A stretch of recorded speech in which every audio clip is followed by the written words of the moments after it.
రోజు ఏదో ఒక పనిలో అందరం బిజీగా ఉంటాం. రెస్పాన్సిబిలిటీస్ అని, వర్క్ టెన్షన్స్ అని, రిలేషన్షిప్స్, స్ట్రెస్, ఇలా ఒక్కొక్కరు లైఫ్ ఒక్కో స్టైల్లో రొటీన్గా ఒక లూప్లో ఇరుక్కొని తిరుగుతూ ఉంటుంది. అలా ఇన్ని టెన్షన్స్లో ఉన్నప్పుడు ఒక స్టేజ్లో వీటి నుంచి బ్రేక్ కావాలనిపిస్తుంది. ఇవన్నీ పక్కన పెట్టి సరదాగా కొంత టైం ఎటైనా వెళ్ళి రావాలి అని నాకు కూడా అలానే అనిపించింది. కానీ అనిపించగానే ఎక్కడొక్కడ ఆపేసి బ్రేక్ తీసుకోలేం కాబట్టి ఒక మంచి టైం కోసం చూస్తూ ఉండగా ఆ టైం రానే వచ్చింది. మొత్తానికి 6 months తర్వాత కొంచెం టైం దొరికింది. ఈ టెన్షన్స్ నుంచి బ్రేక్ తీసుకోవడానికి ఇదే ఛాన్స్, మిస్ చేసుకోకూడదని చెప్పి ఒక 1 week ట్రిప్కి బ్యాగ్ సర్దేసి ఒక మంచి అడ్వెంచరస్ జర్నీకి రెడీ అయిపోయా. ఈ జర్నీలో కొత్త ప్లేసెస్కి వెళ్ళడం, కొత్త పీపుల్ని మీట్ అవ్వడం, కొత్త ఫుడ్ టేస్ట్ చేయడం, ఇలా సరదాగా సంతోషంగా స్పెండ్ చేసి నాకు నేను రీఛార్జ్ చేసుకుని కొత్త ఎనర్జీతో మళ్ళీ వెనక్కి రావాలని నా ప్రయాణం మొదలుపెట్టాను. ఈ జర్నీ ఎలా స్టార్ట్ అయింది, ఏమేమి చూశాను, ఎక్కడెక్కడికి వెళ్ళాను, నా ట్రిప్ విశేషాలన్నీ మీతో షేర్ చేసుకుంటాను. మిస్ అవ్వకుండా వీడియోస్ అన్నీ చూడండి. సబ్స్క్రైబ్ చేసి వీడియోస్ చూస్తున్న అందరికీ చాలా థ్యాంక్స్. ఎవరైనా ఫస్ట్ టైం చూస్తుంటే కనుక మా వీడియోస్ నచ్చితే సబ్స్క్రైబ్ చేసి ఫాలో అవ్వండి. ఇంకా లేట్ చేయకుండా వీడియోలోకి వెళ్ళిపోదాం.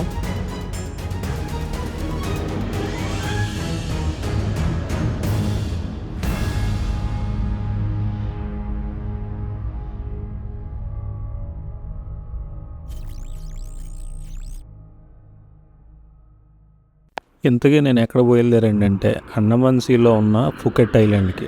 ఇది థాయిలాండ్లో ఉంది. ఫుకెట్కి డైరెక్ట్ ఫ్లైట్ కోల్కతా నుంచి ఉంది కాబట్టి నేను ఇటు కోల్కతా నుంచి వెళ్ళాను అనమాట. సో నేను ఈవినింగ్ విజయవాడలో బయలుదేరితే హైదరాబాద్ వచ్చేసరికి హైదరాబాద్లో 10:30కి ఫ్లైట్. సో ఆ ఫ్లైట్ వచ్చి కోల్కతాలో ల్యాండ్ అయ్యేసరికి 12:30 అయిపోయింది, మిడ్ నైట్.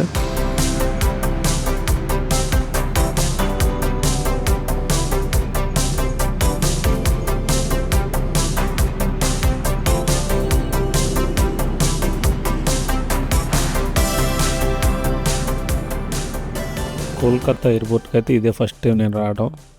అక్కడ కొంచెం ఆర్ట్ డిస్ప్లే చేశారు. అవన్నీ చూసుకుంటూ వచ్చి సెక్యూరిటీ చెక్ ఇవన్నీ దాటుకుని వెళ్ళేసరికి ఒక 1 hour టైం ఉంది. నెక్స్ట్ ఫ్లైట్ వచ్చి 2:30కి. 19E మధ్యలో సీట్.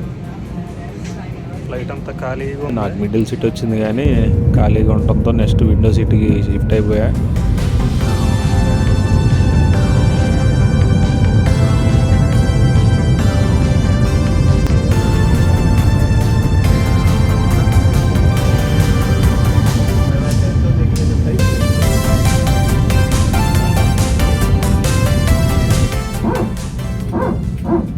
సో దిగేసరికి తెల్లారిపోయింది. దిగ్గానే ఫస్ట్ వచ్చేసి నేను సిమ్ తీసుకుని ఇంకా బయటకు వచ్చి ట్యాక్సీ ఎక్కేసాను. ఇక్కడి నుంచి ఫుకెట్ ఎయిర్పోర్ట్ నుంచి ఫుకెట్ సిటీకి 1 hour అనమాట journey.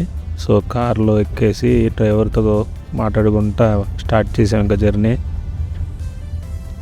You speak English? Little English. Okay. Only Thai. Nít điêu. Nít điêu. Thai. Where you come from? I am from India. Huh? I am from India. Oh. Yes. Come from Phuket.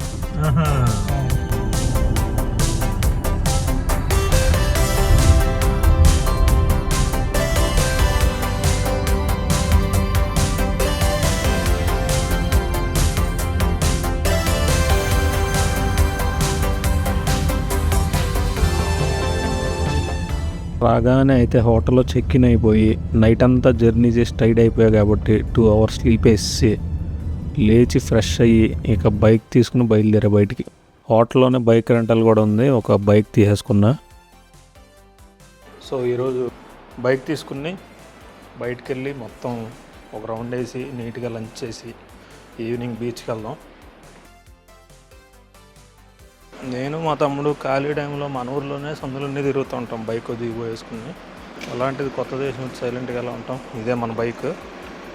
ఇది వచ్చి per day 400 bahts అంటే Indian రూపీస్లో దగ్గర ఒక 1000 rupees అటు ఇటుగా ఉంటుంది. So ఇది వేసుకుని ఇప్పుడు మనం ఊరంతా తిరుగుదాం. మీకు ఫుకెట్ ఎలా ఉంటుందో చూపిస్తా రోడ్లన్నీ. Let's go.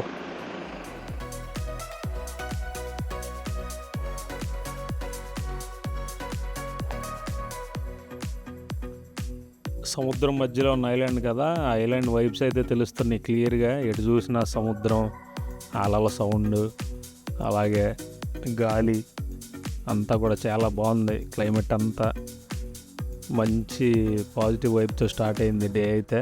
ఎక్కువ యూరోపియన్ టూరిస్ట్స్ ఉంటున్నారన్నమాట. ఇండియా నుంచి వచ్చేవాళ్ళు కానీ, దేశం కంట్రీ నుంచి వచ్చేవాళ్ళు చాలా తక్కువ. చైనీస్ కానీ, ఇండియన్స్ కానీ చాలా తక్కువ మంది కనబడుతున్నారు. ఉన్న 100 మందిలో 90-95 మంది ఫారినర్సే ఉంటారన్నమాట. నడుచుకుంటా తిరిగితే టైం వేస్ట్ అవుతుంది, మనం కూడా టైర్డ్ అయిపోతామని చెప్పి బైక్ తీసుకున్నా. సో సిటీ ఎక్స్ప్లోర్ చేయాలంటే బైకే బెస్ట్ ఆప్షన్ అనిపించింది నాకైతే. రోడ్స్ అయితే చూసాను ఎంత నీట్గా ఉన్నాయో. ఇంత రష్ ఉండి కూడా రోడ్స్ ఎంత నీట్గా ఉంచుతున్నారంటే చాలా బాగా మెయింటైన్ చేస్తున్నారు. చూడండి, వీళ్ళు చక్కగా షర్ట్ తీసేసి ఎలా వెళ్తున్నారు.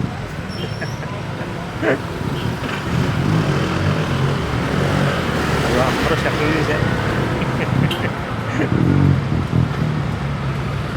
ఈ యూరోపియన్ టూరిస్ట్ ఎందుకు ఇంతమంది వస్తున్నారంటే వాళ్ళకి ఈ టైంలో వింటర్ అనమాట. ఫుల్ మంచు పడుతుంది, గడ్డ కట్టేస్తుంది రోడ్లు కానీ అన్నీ. వాళ్ళు 3-4 లేయర్స్ కోట్స్ వేసుకుంటే కానీ వాళ్ళు ఆ చలి తట్టుకోలేరు అన్నమాట. అందుకని వాళ్ళందరూ ఏంటంటే ఇటు వచ్చి చక్కగా ఎండలో ఇలా షర్ట్లు తీసేసి తిరుగుతూ ఉంటారు అనమాట. ఇల్లుగా ఆకలేస్తుంది, ఒక మంచి వ్యూ పాయింట్ ఏమన్నా చూసి అక్కడ ఆగి లంచ్ చేద్దాం. ఇలా బయటకు వచ్చినప్పుడు కూడా కొంచెం నేను కొత్త ఫుడ్ ట్రై చేస్తూ ఉంటా. కావాలంటే ఇండియన్ రెస్టారెంట్స్ కూడా ఉన్నాయి బోర్లని. ప్రపంచంలో ఎక్కడికి వెళ్ళినా ఇండియన్ రెస్టారెంట్స్ మాత్రం, ఎందుకంటే మరి ఎక్కడికి వెళ్ళినా ఇండియన్స్ ఉన్నప్పుడే మరి ఇండియన్ రెస్టారెంట్స్ ఉంటాయి. రెస్టారెంట్లోకి రాగానే ఇంకా అక్కడ మెనూ చూసి ఫుడ్ అయితే ఆర్డర్ ఇచ్చేసాను. రెస్టారెంట్ అయితే ఇలా ఉంది. ఇక్కడ అటు తిప్పితే మాత్రం మొత్తం వ్యూ అంతా మారిపోతుంది. చూసారా, అదిరిపోయింది వ్యూ అసలు. సముద్రం ఒడ్డు మీద అంత హైట్లో కొండ మీద రెస్టారెంట్ ఉంది. అసలు చాలా చాలా బాగుంది. అక్కడ చెట్టు నీడలోనే మొత్తం సీటింగ్ అరేంజ్ చేశారు.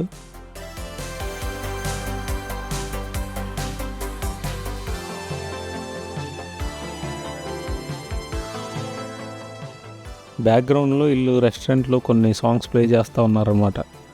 అవి మళ్ళీ మనకు వీడియోలో ఉంటే కాపీ రైట్స్ పడతాయి అని చెప్పి మొత్తం మ్యూట్ చేయాల్సి వచ్చింది. ఇంకా దాన్ని ఏం చేయలేం కాబట్టి మ్యూట్ చేసాను అనమాట.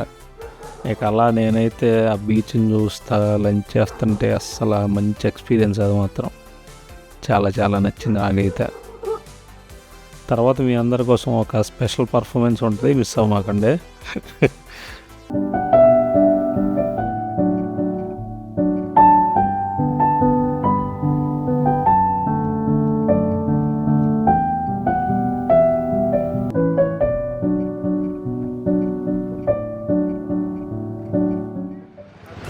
Welcome back to Phuket.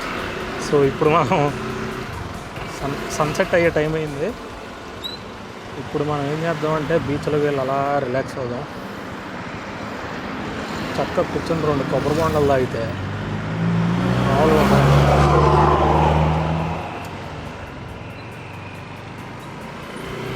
చలో పటాంగ్ బీచ్.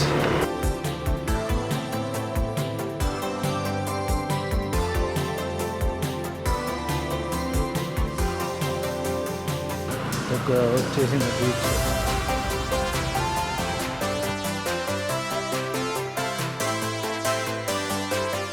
థాయిలాండ్లో కొబ్బరి బొండలు ఫ్రెష్గా దొరుకుతాయి అన్నమాట.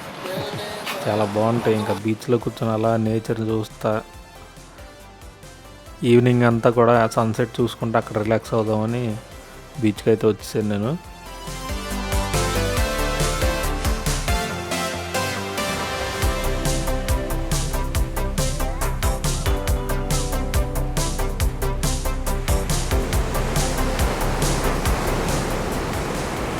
మొత్తం బీచ్ ఖాళీ అయిపోయింది. ఆ స్పీడ్ బోట్స్ కానీ అవన్నీ బయటికి తీసి మొత్తం తీసుకెళ్ళిపోయేదాకా అక్కడే ఉన్నా. చాలా చాలా నచ్చింది నాకు. పీస్ఫుల్ ఈవినింగ్ అంతా గడిచింది. తర్వాత ఇక సర్దుకుని మళ్ళీ హోటల్కి వెళ్ళి ఫ్రెష్ అయ్యి ఇక ఫుడ్ కోసం బయటకు వచ్చా. యాక్చువల్గా అక్కడే కూర్చుని చక్కగా స్ట్రీట్ ఫుడ్ అది తింటా వీడియో తీద్దాం అనుకున్నా. కానీ వాళ్ళకేమో అర్థం కాక టేక్ అవే అనుకుని మొత్తం పార్సిల్ చేసి ఇచ్చారనమాట. ఇంకా చేసేది లేక ప్లాన్ మానుకుని రూమ్కి అయితే వెళ్ళిపోయా. సో అలా నా ఫస్ట్ డే అయితే మొత్తం కూడా సరౌండింగ్ ఏరియాస్ కానీ లోకల్ ఫుడ్ టేస్ట్ చేయడం, ఇంకా బీచ్లో కూర్చొని ఈవినింగ్ సన్సెట్ ఎంజాయ్ చేయటం, ఇలా ఫస్ట్ డే అంతా కూడా చాలా ఎగ్జైటింగ్గా పాజిటివ్గా మొత్తం బాగుంది చాలా. ఇక్కడ చూడండి, నేనైతే నేను ఈ షాట్ కోసం అయితే కెమెరా అక్కడ పెట్టలేదు. నిజానికి నేను బండి మీద కెమెరా అక్కడ ఫిట్ చేసా కదా, అది మర్చిపోయి వచ్చేసాను. నా రూమ్కి 5th ఫ్లోర్లో ఉంది. అక్కడికి వెళ్ళిపోయిన తర్వాత ఏదో తక్కువైందని చెప్పి గుర్తొచ్చింది. అప్పటికప్పుడు మళ్ళీ వెంటనే కిందకు వచ్చి గుర్తొచ్చి కెమెరా బండి దగ్గర మర్చిపోయానని మళ్ళీ వచ్చి తీసుకెళ్ళాను అనమాట. అలా ఉంటుంది మరి మనతో. సో ఈ వీడియో అయితే ఇక్కడతో ఎండ్ చేస్తున్నా. ఇంకా నెక్స్ట్ డేస్ నా ట్రిప్ ఎలా గడిచింది అనేది వీడియోస్ తీసి పోస్ట్ చేస్తూ ఉంటా.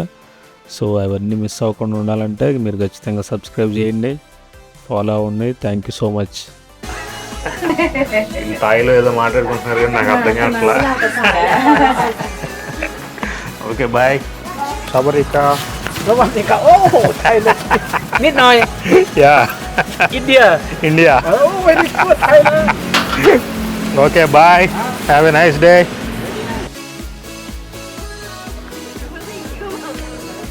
ఎందుకు వీళ్ళందరూ ఫోన్లు పట్టుకుని చూస్తున్నారంటే